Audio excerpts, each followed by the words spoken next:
Dearborn, the office manager here at the Dearborn Historical Museum, and we are currently standing in the McFadden Ross House Historic Kitchen. This is Lila. She's an intern from University of Michigan, Dearborn, and today we are making a historic recipe called a mystery cake. Disclaimer, we have no culinary experience. Now you can make this for your family and friends, take it to the next Thanksgiving dinner maybe, and see if they can guess the mystery ingredient. So, because this recipe is from the 1930s, the instructions are very vague, but we're gonna give it our best shot. We are making this recipe exactly as the directions say, so we can make it the most historically accurate as possible. 1 cup. So the instructions call for 1 cup of sugar, which Lila has just put into the bowl, and half a cup of butter. We'd like to cut up the butter.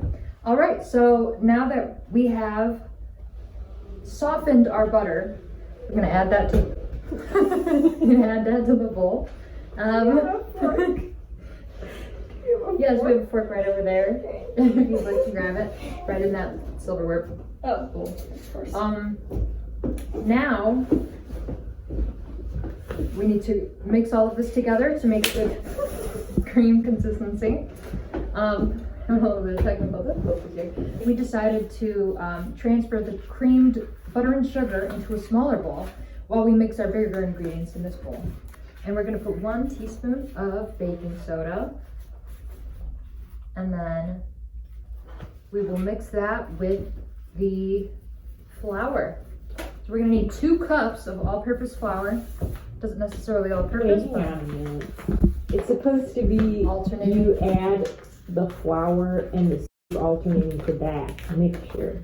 What? No. There's no point in the recipe where it says to combine the butter with everything else. It just... Yeah, because I think that means it's you add everything else to the bowl that the butter's already in. We're gonna just dump it in and see what happens. Here, if you want to mix all of that together, and then I'll add. Ooh.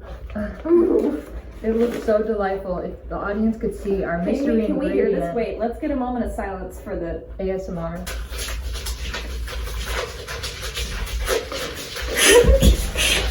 So now we are adding 1 good cup. Wait, it's not ready yet.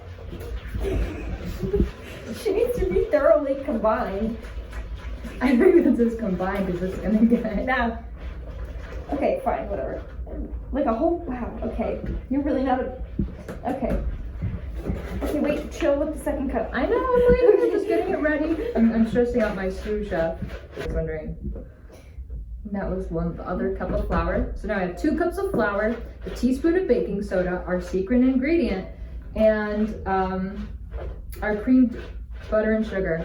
So we have nutmeg, cinnamon, cloves, baking powder, walnuts, and dates. And I'm just gonna go ahead and open these up now because we're gonna use them for the doing. Oh, and salt. Always salt. So now we need a teaspoon of cloves.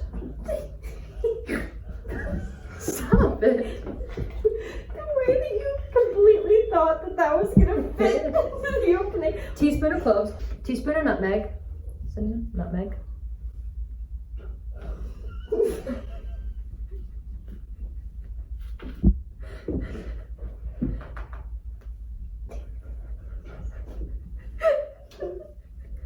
A teaspoon of cinnamon,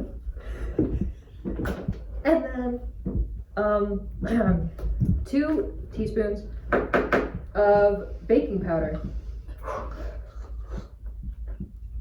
Now that we've done that, she's gonna mix it all together, and then we're gonna add in our whole ingredients. So I just want to show the audience the size of these dates. Yeah. Can I get one? Yeah. It is pitted. That's my first date. So great source of fiber and fat-free. The recipe doesn't tell us to chop it, so we will literally be putting in whole dates. Unless Lila, you think that you would like to chop them? I don't care, I'll chop them. We're gonna chop them. So I'm gonna put in a cup of chopped walnuts. Well, they're halved in peas. They're not chopped, but same thing. Walnuts are also a great source of omega-3s. This is not sponsored by walnuts. She's just saying that.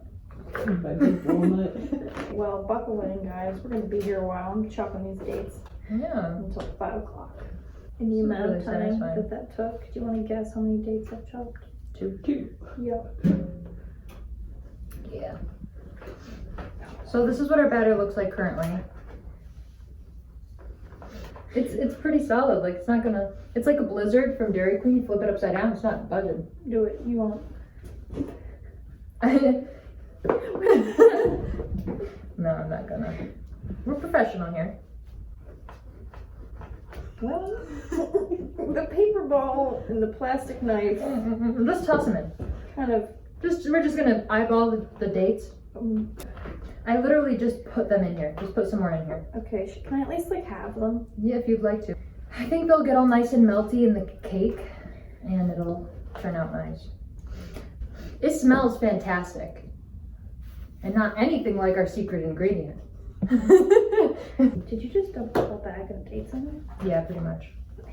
There's still some in there, Did you put and that will be a snack for Are later. there whole dates in this thing right now? Yeah. I told you that I put them in there. I didn't realize it. Now that we're pretty much I got done, one more. and our oven is preheated to 350, although the recipe calls for bake in moderate oven. A moderate oven in historic times is anywhere between 350 and 375, for those who didn't know, a little tidbit there. So this is our batter, and we will be putting it into our Pyrex pan. So we're just gonna take the front wrap like that, if you guys don't know how to butter a pan. Wow. Wow. This is more of a cookie dough consistency than a That's- cake batter. But if you're ever in the mood to make some cookies, you might refer to this recipe. People are gonna go nuts over this mystery cake. It's amazing if you're going out on a date and need a quick snack. Just don't be salty. We forgot to add salt. The salt doesn't say how much to add, it just says salt. What our cake looks like before the oven, and as you can see, it's preheated at 350. We're putting it into the oven, and we'll be back whenever. So it doesn't give us an exact time frame on how long it should be in the oven. So we will do checkups on it and give you, the audience, an estimated time frame of how long it took us to cook it.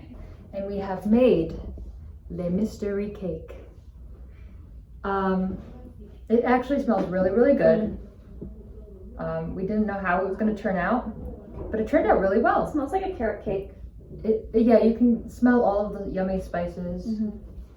We're going to cut into it right here. All right. Madam Julia, this will be for you. Julia, you're going to eat this with us. Yeah. All right. This is what it looks like. Squeeze in, ladies. For those, looks pretty good actually. Okay, ready? Cheers.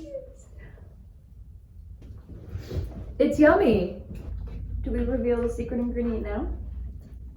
Tomato soup. I just got it. Mine is falling apart. Mm. The clove. Mm-hmm. Yeah. I don't think they're supposed to be whole cloves. Isn't that what it said? It did say whole cloves. So overall, what do you give it? Out of 10, Mm-hmm. A 7. It's really I was- actually not bad. you know, it's fine until you hit cloves. Mm-hmm. Yeah. Then it's I haven't gotten one yet. I'd say a 4. Okay. Why? Because the cloves bring it down significantly. Mm-hmm. It's very crumbly. You can try this at our I event, see one here. Should I eat it? our hands-on history food event. Our recipe cards are available online, along with the 3 other recipes that we will have available. Thank you.